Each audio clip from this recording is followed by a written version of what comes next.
Good morning students, स्वागत है आप सभी का official YouTube channel and BGN education पर। और क्लास साइंस का 7th का नेक्स्ट जो एसिड बेस एंड साल्ट हम पढ़ रहे थे, जिसमें हमने क्या पढ़ा था कि एसिड कौन से होते हैं। तो एसिड कौन से होते हैं which are sour in taste, which are sour in taste, जो स्वाद में क्या होते हैं खट्टे होते हैं। और बेस आपके क्या होते हैं which are bitter in taste, जो स्वाद में कैसे होते हैं कड़वे होते हैं। तो जो स्वाद में खट्टे होते हैं उन्हें हम क्या बोलते हैं एसिड, और जो स्वाद में कड़वे होते हैं उन्हें हम क्या बोलते हैं बेस। एक अब मैंने आपको पिछले वीडियो में इंडिकेटर की डेफिनेशन बताई थी। तो इंडिकेटर क्या होते हैं आपके सूचक, वो सब्सटेंसेस यानी such substances which change their colour, which change their colour, which changes their colour in the presence of an acid और base, in the presence of an acid और बेस। यानी जो अम्ल और अक्षार की उपस्थिति में अपने रंग में क्या कर लेते हैं परिवर्तन कर लेते हैं, उन्हें हम क्या बोलते हैं इंडिकेटर या सूचक बोलते हैं। आज इसी से रिलेटेड थोड़ा सा आगे पढ़ना स्टार्ट करते हैं कि the natural indicator, the natural indicator, यानी नेचर ने भी हमें क्या दिए हैं इंडिकेटर दिए हैं यानी सूचक दिए हैं, जिसमें आप क्या है किसी एसिड या बेस को यदि घोलोगे, किसी एसिड या बेस को यदि आप घोलोगे तो आपको क्या दिख जाएगा कि उसका कलर किस प्रकार से चेंज हो रहा है। यदि कलर चेंज हो रहा है तो या तो वो इधर वो एसिड है या वो क्या है आपका बेस है, या तो आपका क्या है एसिड है या क्या है बेस है। तो जो फर्स्ट नेचुरल इंडिकेटर होता है वो क्या होता है लिटमस। लिटमस यानी लिटमस के बारे में पिछले वीडियो में भी थोड़ा सा बताया था आपको। तो लिटमस किससे प्राप्त होता है लाइकेन से प्राप्त होता है, यानी काई से प्राप्त होता है, which is generally of purple colour in water, यानी वाटर के अंदर जो पीले रंग की आपको दिखाई देती है लाइकेन, उसे हम क्या बोलते हैं, उससे क्या प्रिपेयर किया जाता है लिटमस तैयार किया जाता है। क्या तैयार किया जाता है लिटमस। और लिटमस किसका काम करता है इंडिकेटर का काम करता है। लिटमस किसका काम करता है इंडिकेटर का काम करता है, यानी किसका काम करता है आपका सूचक का काम करता है। यदि लिटमस इंडिकेटर का काम करता है तो लिटमस की उपस्थिति में क्या होता होगा, जैसे लिटमस को किसी की उपस्थिति में रखेंगे, लिटमस को रखेंगे वहां, तो एसिड और जो बेस हैं वो लिटमस जो पेपर होता है वो अपना कलर भी क्या करता होगा चेंज करता होगा। क्या करता होगा अपना कलर चेंज करता होगा। क्यों? क्योंकि इंडिकेटर हम किसे बोलते हैं इंडिकेटर हम उसे बोलते हैं जो एसिड और बेस की प्रेजेंस में अपना रंग क्या कर लेते हैं परिवर्तित कर लेते हैं। तो जो लिटमस होता है जो लाइकेन का बनता है वो किस प्रकार से अपना कलर चेंज करता है कि एसिड कौन से होते हैं, एसिड कौन से होते हैं, एसिड वो होते हैं दो substances, those substances which turns blue litmus paper to red, blue litmus paper to red। यानी अम्ल क्या होते हैं, अम्ल वो होते हैं जो अपने नीले लिटमस पेपर को क्या कर लेते हैं लाल कर देते हैं। यानी कलर चेंज होने की बात हो रही थी तो कलर चेंज हो गया भाई किसकी उपस्थिति में अम्ल की उपस्थिति में। यानी कोई भी आपका अम्ल है, मान लिया इसके अंदर बीकर के अंदर कोई भी सब्सटेंस पड़े है, आपने देखना ये अम्ल ये है या नहीं है, तो आप इसके अंदर क्या करो लिटमस पेपर को डुबा दो। यदि वो आपका ब्लू कलर का लिटमस पेपर है, क्या है ब्लू लिटमस पेपर है, यदि सॉल्यूशन के अंदर, यदि इस सॉल्यूशन के अंदर क्या प्रेजेंट है एसिड प्रेजेंट है, क्या प्रेजेंट है एसिड प्रेजेंट है, तो क्या करेगा वो आपके ब्लू लिटमस पेपर को रेड कलर का कर देगा। कैसा कर देगा रेड कलर का, लाल रंग का बना देगा। ठीक है, तो ब्लू लिटमस पेपर एसिड क्या करता है ब्लू लिटमस पेपर को क्या बना देता है आपका रेड बना देता है। क्या बना देता है रेड बना देता है। और जो बेस होता है, जो बेस होता है वो क्या करता है, जो बेस होता है वो आपका जो लाल लिटमस पत्र होता है, जो लाल लिटमस पत्र होता है उसको कैसा बना देता है नीले रंग का बना देता है। बिल्कुल इसके अपोजिट काम करता है। क्या करता है बिल्कुल इसके अपोजिट काम करता है। जैसे इसके दोनों का टेस्ट अलग अलग था वैसे ये क्या कर रहे हैं अलग अलग कलर में भी चेंज कर रहे हैं, कलर चेंज करेगा आपका इंडिकेटर। तो बेस क्या करेगा, रेड लिटमस पेपर को क्या कर देगा, ब्लू। रेड लिटमस पेपर को क्या कर देगा आपका ब्लू। यानी जो फर्स्ट इंडिकेटर है, फर्स्ट नेचुरल इंडिकेटर है, यानी प्रकृति ने जो हमें दिया है वो क्या है आपका लिटमस पेपर है। तो लिटमस पेपर किस प्रकार से परिवर्तित होता है ये आपको पता चल गया होगा।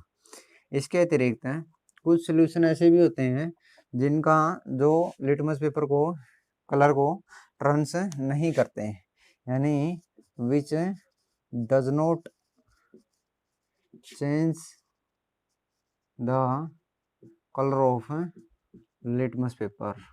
यानी कुछ सोल्यूशन ऐसे होते हैं which does not change the colour of litmus paper. ऐसे सोल्यूशन को हम क्या बोलते हैं, न्यूट्रल सोल्यूशन। क्या बोलते हैं, न्यूट्रल सोल्यूशन, या इसे हम हिंदी में उदासीन विलयन भी बोलते हैं। क्या बोलते हैं, उदासीन विलयन भी बोलते हैं, उदासीन विलयन भी बोलते हैं। तो न्यूट्रल सोल्यूशन कौन से होते हैं आपके, जो क्या करते हैं अपने रंग को परिवर्तित नहीं करते एसिड और बेस की प्रेजेंस में। इसके बाद जो दूसरा नेचुरल सोल्यूशन है वो आपका क्या है, जो दूसरा आपका नेचुरल सोल्यूशन दे रखे हैं वो कौन सा दे रखे हैं, वो दे रखे हैं China rose as a indicator. क्या दे रखे हैं, China rose as a indicator. तो चाइना रोज क्या करता है,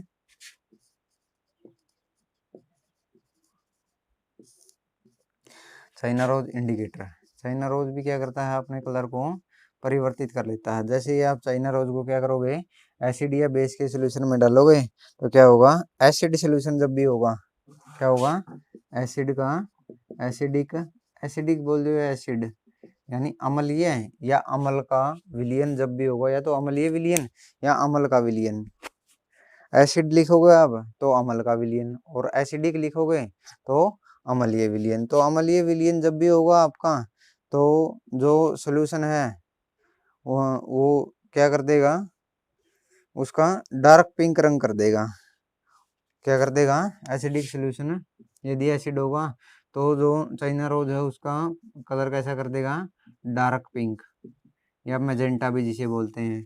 और जो आपका बेसिक सोल्यूशन है, जो आपका बेसिक सोल्यूशन है वो क्या करेगा, इसके कलर को ग्रीन कर देगा। कैसा कर देगा, ग्रीन कर देगा, यानी हरा बना देगा। तो acidic solution China rose indicator की प्रेजेंस में जो आपका एसिडिक सोल्यूशन है वो इसके कलर को कैसा बना देता है, डार्क पिंक बना देता है। और जो बेसिक सोल्यूशन है वो क्या करता है, इसके कलर को ग्रीन बना देता है। इसके बाद क्या है कि न्यूट्रलाइजेशन के बारे में बता रखे हैं भाई। क्या बता रखे हैं, न्यूट्रलाइजेशन के बारे में। न्यूट्रलाइजेशन क्या होता है, न्यूट्रलाइजेशन, न्यूट्रलाइजेशन को हिंदी में क्या बोलते हैं, न्यूट्रलाइजेशन को हिंदी में बोलते हैं उदासीनीकरण। क्या बोलते हैं भाई, उदासीनीकरण। उदासीनीकरण क्या प्रक्रिया होती है, देखो जब भी कोई भी न्यूट्रल का मतलब क्या होता है, न्यूट्रल का मतलब होता है उदासीन, यानी जो ना ही तो क्या है आपका एसिड है और ना ही आपका क्या है बेस है, यानी ना ही तो वो क्या है अम्ल है और ना ही क्या है अक्षार है। ना ही तो वो अम्ल में हिस्सा ले रहा है और ना ही किस में हिस्सा ले रहे हैं, अक्षार में हिस्सा ले रहा है। वो क्या है आपका न्यूट्रल है, बीच का बने हुआ है दोनों के। तो न्यूट्रलाइजेशन या उदासीनीकरण की प्रक्रिया कब होती है, उदासीनीकरण की प्रक्रिया कब होती है, उदासीनीकरण अभिक्रिया। आप देखो यदि एसिड और बेस क्या करते हैं, एक दूसरे के प्रभाव को कैंसिल आउट कर देते हैं। तो जब भी एसिड और बेस आपके कंबाइन होंगे, कभी भी जब भी एसिड और बेस आपके कंबाइन होंगे तो क्या बनेगा, salt plus water, salt plus water, यानी अम्ल और अक्षार, अम्ल और अक्षार आपके जब भी मिलते हैं तो क्या बनता है, लवण तथा क्या निकल जाता है, पानी, लवण तथा पानी निकल जाता है। तो एसिड और बेस जब भी कभी कंबाइन होंगे, अम्ल और अक्षार जब भी आपके कभी बनेंगे तो क्या बन जाएगा, साल्ट प्लस वाटर। और इस प्रक्रिया को क्या बोलते हैं हम, न्यूट्रलाइजेशन रिएक्शन, यानी उदासीनीकरण अभिक्रिया। तो ये उदासीनीकरण अभिक्रिया क्यों करवाई जाती है या कब करवाई जाती है, तो इसके लिए देखो जब भी कभी आपके आसपास, आपके राउंड, आपके मुंह का पीएच मान भी बढ़ सकता है। या कई बार जो आपका खेत है यदि वो उसके अंदर भी यदि अम्लीय प्रभाव आ जाता है तो अम्ल के प्रभाव को समाप्त करने के लिए या अक्षार के प्रभाव को समाप्त करने के लिए जब एसिड की मात्रा क्या हो जाएगी ज्यादा, जब एसिड की मात्रा क्या हो जाएगी ज्यादा, तो जो मीडियम हो क्या बन जाएगा एसिडिक बन जाएगा, यानी जो मध्यम है आपका वो क्या बन जाएगा अम्लीय बन जाएगा। क्या बन जाएगा अम्लीय। या आपकी बेस की मात्रा क्या हो जाएगी ज्यादा, तो भी मध्यम कैसा बन जाएगा आपका बेसिक, यानी मध्यम क्या बन जाएगा आपका अक्षारीय। अब हमें ना तो अम्लीय मध्यम की आवश्यकता होती है ज्यादा और ना ही अक्षारीय मध्यम की आवश्यकता होती है। हमें कैसे मध्यम की आवश्यकता होती है न्यूट्रल मध्यम की, यानी हमें ना ही तो ज्यादा एसिड की आवश्यकता है और ना ही किसकी आवश्यकता है बेस, हमें कहाँ रहना है बीच में, यानी न्यूट्रल। ना ही तो एसिड की मात्रा ज्यादा हो और ना ही बेस की मात्रा ज्यादा हो। तो इन दोनों ही कंडीशन में यदि एसिड की मात्रा ज्यादा होगी तो एसिड किसके साथ रिएक्शन करवा देंगे बेस के साथ करवा देंगे, तब भी क्या बन जाएगा साल्ट प्लस वाटर। या यदि बेस की मात्रा ज्यादा हो गई, बेस की मात्रा ज्यादा हो गई तब किसके साथ रिएक्शन करवा देंगे एसिड के साथ, तब भी क्या बनेगा साल्ट प्लस वाटर बनेगा। तो जब भी हम आपस में इस प्रकार से अभिक्रिया करवाते हैं अम्ल और अक्षार की तो हमेशा क्या बनता है साल्ट प्लस वाटर, और इस अभिक्रिया को क्या बोल देते हैं न्यूट्रलाइजेशन।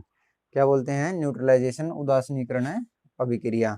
अब इसमें क्या है कि अम्ल का प्रभाव भी समाप्त हो जाता है और अक्षार का प्रभाव भी समाप्त हो जाता है। फॉर एग्जाम्पल मान लिया आपका HCl है, HCl क्या होता है अम्ल होता है, और किसके साथ अभिक्रिया करवाई आपने, आपको पता अम्ल किसके साथ करवाते हैं अक्षार के साथ।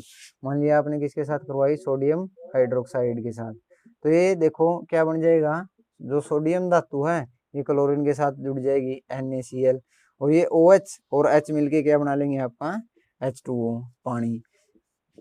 तो देखो एक आपका क्या था एसिड, दूसरा आपका क्या था बेस, यानी एक था अम्ल दूसरा था अक्षार, मिलके क्या बनाया ये साल्ट प्लस वाटर। तो इस प्रकार से हम क्या कह सकते हैं कि जब भी अम्ल और अक्षार आपस में मिलेंगे तो क्या बनेगा साल्ट प्लस वाटर बनेगा, जिससे क्या होगी आपकी न्यूट्रलाइजेशन रिएक्शन होगी, यानी उदासीनीकरण अभिक्रिया हो जाएगी, उदासीनीकरण अभिक्रिया हो जाएगी।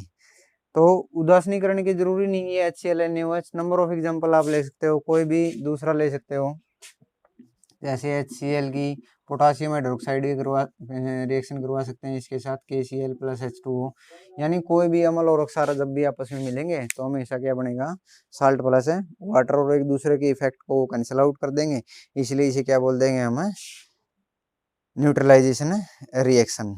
और इसकी डेफिनेशन भी दे रखी है। कई बार क्या होता है कि जब भी न्यूट्रलाइजेशन रिएक्शन होती हैं तो कई बार क्या हो जाता है इवोल्यूशन ऑफ हीट भी हो जाता है, evolution of heat. Evolution of heat, evolution of heat का मतलब क्या है कि वहां पर यदि साल्ट एसिड और बेस दोनों ही ज्यादा स्ट्रॉन्ग है यानी तेज है तो कई बार वो आग भी पकड़ लेते हैं। तो देखो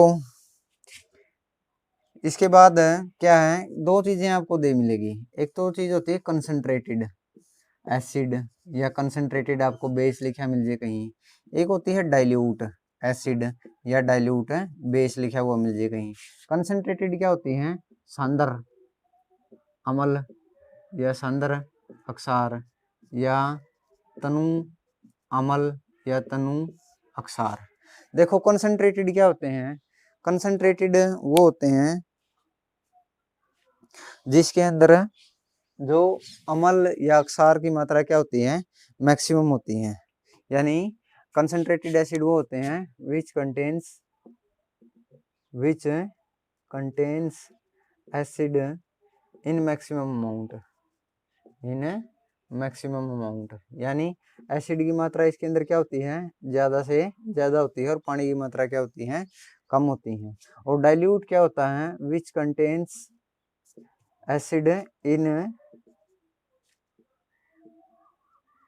which contain acid in minimum amount, यानी जो जो आपका जिसके अंदर एसिड है वो क्या होता है, कम से कम मात्रा में होता है, ये ज्यादा से ज्यादा मात्रा में होता है। एक दूसरे के दोनों अपोजिट है। ये कंसंट्रेटेड एसिड कौन से होते हैं, जिनके अंदर एसिड मैक्सिमम अमाउंट में होता है, और कोई भी सोल्यूट है जो उसके साथ, या कोई भी सोलवेंट है जिसके अंदर वो घुला हुआ है, वो क्या होता है, कम से कम मात्रा में उपस्थित होता है। और डाइल्यूट एसिड वो होते हैं जिनके अंदर एसिड तो मिनिमम अमाउंट में होता है, और जिसके अंदर वो घुले हुए हैं, चाहे वाटर है चाहे किसी और चीज के अंदर वो घुले हुए हैं, उनके अंदर वो क्या होता है, मैक्सिमम अमाउंट में होता है। यानी जब एसिड की मात्रा मैक्सिमम होती है, जब जो आपका एसिड है वो बहुत तेज होता है, उसकी मात्रा ज्यादा होती है, तब उसे हम कंसंट्रेटेड बोलते हैं। और जो एसिड है जब उसकी मात्रा कम होती है, उसे हम क्या बोलते हैं, डाइल्यूट, यानी सांद्र अम्ल और तनु अम्ल उसे बोलते हैं। तो that's it students from this lecture.